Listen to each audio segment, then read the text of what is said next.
In those days, the important question was whether Christ was God, because he looked just like an ordinary man. And they say, this can't be God.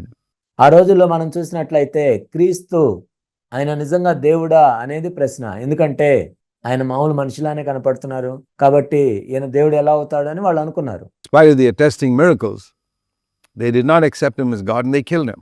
ఎన్నో అద్భుతాలు జరగటం ద్వారా ఆయన ధృవీకరించబడినా సరే వాళ్ళు ఆయన తిరస్కరించి చంపివేశారు. Now today, the question is Christ really a man? ఈనాడు మనం చూసినట్లయితే ఇక్కడ ప్రశ్న ఏంటంటే క్రీస్తు నిజముగా మానవునిగానే ఉన్నాడా అనేది ప్రశ్న. Those days there was no doubt that he was a man. ఆ రోజుల్లో అయితే ఆయన మానవుడు అన్న విషయంలో ఎటువంటి సందేహం లేదు. The question was whether he was God. Today the question is, yeah, he's God, Christians say, but most Christians haven't understood that he was a man. అప్పుడు ప్రశ్న ఏంటంటే ఆయన దేవుడా అని. కానీ ఇప్పుడు ఏంటంటే అనేక మంది క్రైస్తవులు ఆయన్ని దేవుడిగా భావిస్తారు కాబట్టి ఇప్పుడు అటువంటి సందేహం లేదు. కానీ నిజంగా ఆయన మానవునిగానే వచ్చాడా, ఆయన మానవుడా అనేది ఇప్పుడు ప్రశ్న. And we need to see Christ revealed from heaven as a man just as much as he is revealed to them as God. పరలోకము నుండి దేవుడిగా ఆయన ఏ విధంగా అయితే ప్రత్యక్షపరచబడ్డాడో ఈనాడు పరలోకము నుండి మనం ఆయన మానవునిగా కూడా ప్రత్యక్షపరచబడాలి. Let's understand this very clearly. Christ was fully God and fully man. దీన్ని మనం స్పష్టంగా అర్థం చేసుకుందాం. క్రీస్తు సంపూర్ణంగా దేవుడు, సంపూర్ణంగా మానవుడు. And we need to get equal revelation on both. ఈ రెంటి మీద కూడా మనకి సమానంగా ప్రత్యక్షత కలిగి ఉండాలి. Because he's Almighty God, we worship him, we pray to him. ఆయన సర్వశక్తిమంతుడైన దేవుడు కాబట్టి ఆయన మనం ఆరాధిస్తాం, ఆయనకు ప్రార్థన చేస్తాం. We believe he can do everything. We believe he's got authority over everything in heaven and earth. We believe ఆయన సమస్తమును చేయగలడని, భూమి మీద పరలోకంలో సమస్త అధికారం ఆయన కలిగి ఉన్నాడని మనం నమ్ముతాం.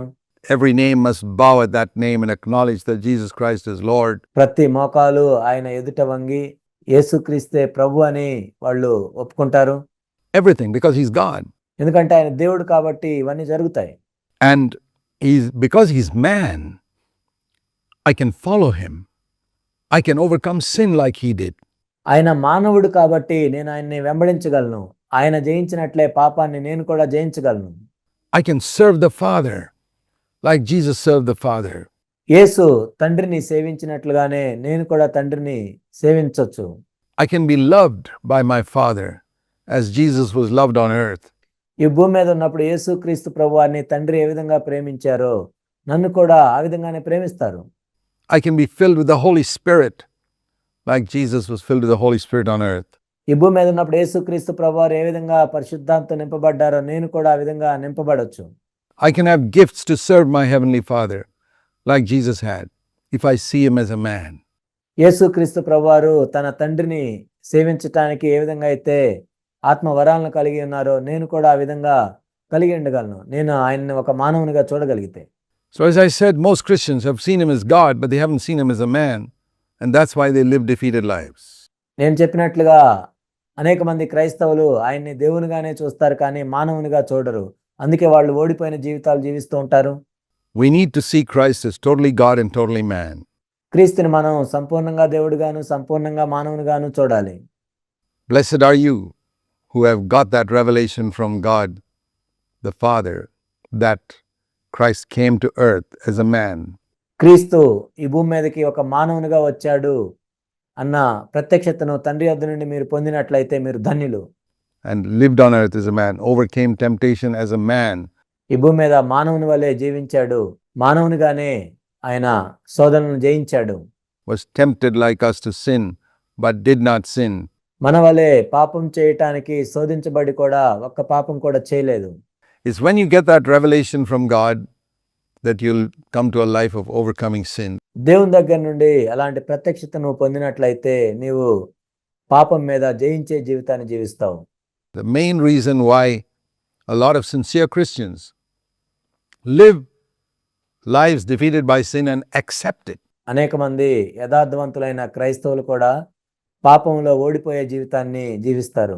ఇక్కడ విచారకరం ఏంటంటే వాళ్ళు పాపంలో ఓడిపోయిన జీవితం జీవించడం కాదు, The tragedy is not that they live lives defeated by sin, they accept it. ఇక్కడ విచారకరమైన విషయం ఏంటంటే వాళ్ళు పాపంలో ఓడిపోయిన జీవితం జీవించడం కాదు, దాన్ని అంగీకరిస్తారు. They say, well, we can't live better lives than this. ఇంతకంటే శ్రేష్టమైన జీవితాలను జీవించలేము అని వాళ్ళు ఒప్పుకుంటారు. The great tragedy is that they accept it. ఇక్కడ విచారకరమైన పరిస్థితి ఏంటంటే వాళ్ళు దాన్ని ఒప్పుకోవటం.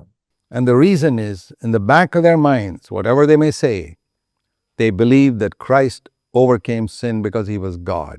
ఇలా ఎందుకు జరుగుతుందంటే వాళ్ళ మనసుల్లో ఎక్కడో వాళ్ళు నమ్మేది ఏంటంటే యేసుక్రీస్తు ప్రభువారు ఒక దేవునిగానే ఈ పాపాన్ని జయించారు అనుకుంటారు. That he could not possibly be tempted to sin. ఆయన పాపం విషయంలో శోధించబడే అవకాశమే లేదు అని వాళ్ళు అనుకుంటారు. Like we are. Even though the Bible says that plainly.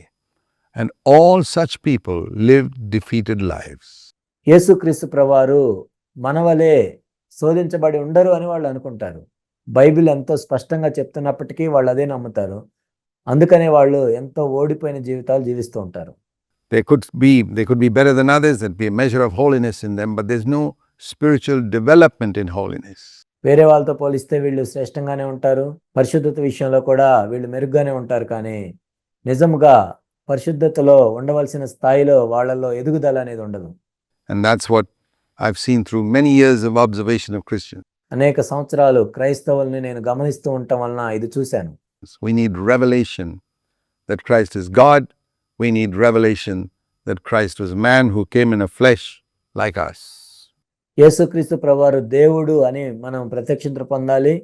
అదేవిధంగా మనవలే ఆయన శరీరంలో ఉన్నారు అని ప్రత్యక్షతను కూడా మనం పొందాలి.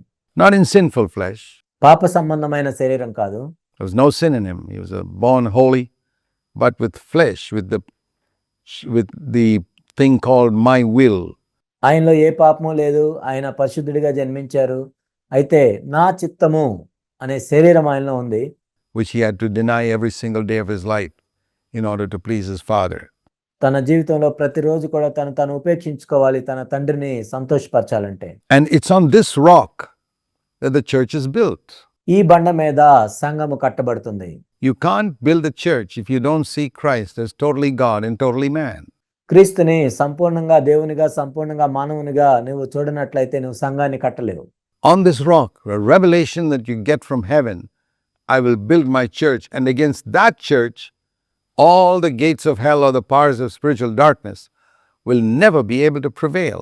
పరలోకము నుండి కలిగిన ప్రత్యక్షత మీద ఆ బండ మీద నా సంఘాన్ని నేను కడతాను, ఆ సంఘానికి విరోధంగా పాతాళలోక ద్వారములు దాని ఎదుట నిలువనేరవు. That's a very, very comforting thought, that the church Christ is building will last forever and ever. ఇది మనల్ని ఎంతో ఆదరించే మాట. యేసుక్రీస్తు ప్రభువారు కట్టే సంఘము యుగ యుగములు నిలిచి ఉంటుంది. Powers of darkness will not be able to prevail on it in eternity or even now. దానికి విరోధంగా పాతాళలోక ద్వారములు నిలువనేరవు, ఇప్పుడు నిలువనేరవు, నిత్యత్వంలో కూడా నిలువనేరవు. Is this the type of church you belong to? నీవు ఇలాంటి సంఘానికి చెందినవాడవా? If you belong to a church that's full of strife and quarreling and ఎప్పుడు కలహాలు, పోట్లాట్లు అలాంటి సంఘంలోనే ఉన్నట్లయితే, hating and backbiting and gossiping ఒకరినొకరు ద్వేషించుకోవటం, ఒకరి వెనక వరకు మాట్లాడుకోవటం and fighting going on all the time, that is not the church that Jesus is building. ఎప్పుడు కొట్లాట్లు పోట్లాట్లు జరుగుతున్నట్లయితే యేసుక్రీస్తు ప్రభువారు కట్టే సంఘం అది కాదు. Because it says here, the church that I build, the powers of darkness will not be able to overpower it. ఎందుకంటే యేసుక్రీస్తు ప్రభువారు ఏం చెప్పారంటే, నేను కట్టే సంఘం మీద పాతాళలోక ద్వారములు నిలువనేరవు. That means they will not be able to bring all these sins into that church. దీని అర్థం ఏంటంటే ఇలాంటి పాపాలన్నీ సంఘంలోనికి ప్రవేశించవు అని. So why is it like that in so many churches? Because that's not the church which Jesus is building. మరి ఎందుకు అనేక సంఘాలు ఇవన్నీ ఉన్నాయంటే యేసు ప్రభు కట్టే సంఘం కాదది. We need to be a part of a church which Jesus is building, యేసు ప్రభు కట్టే సంఘంలోనే మనం కూడా ఉండాలి. where spiritual death does not have power because we live in resurrection power. ఆత్మ సంబంధమైన మరణానికి అక్కడ ఎటువంటి శక్తి ఉండదు, ఎందుకంటే మనం పునరుద్ధాన శక్తితో జీవిస్తున్నాం కాబట్టి. See, resurrection power can overcome the forces of spiritual death. పునరుద్ధాన శక్తి అనేది ఆత్మ సంబంధమైన మరణ శక్తిని జయించగలదు. They didn't have it in the Old Testament because Jesus had not risen from the dead. But when Jesus rose from the dead, he communicates that resurrection power. పాత నిబంధనలో వాళ్ళు అలాంటి శక్తిని కలిగి ఉండలేరు, ఎందుకంటే యేసుక్రీస్తు ప్రభువారు అప్పుడు పునరుద్ధరణ అవ్వలేదు. యేసుక్రీస్తు ప్రభువారు పునరుద్ధరణ అవ్వటం ద్వారా ఈ శక్తిని అనుగ్రహించారు. To all his disciples, if you're a wholehearted disciple of Jesus, you can have a experience of that resurrection power in your spirit. తన శిష్యులందరికీ కూడా ఆయన అనుగ్రహించారు. నీవు పూర్ణ హృదయంతో ప్రభువుని వెంబడిస్తున్న శిష్యుడు అయినట్లయితే నీ ఆత్మలో ప్రభు అటువంటి శక్తినిచ్చాడు. Fully here on earth, and a taste of it even in your body. ఈ భూమి మీద సంపూర్ణంగా నీకు అనుగ్రహించాడు. నీ శరీరంలో కూడా దాన్ని రుచి చూడటానికి కొంచెం ఇచ్చాడు. This is God's will. ఇదే దేవుని చిత్తం.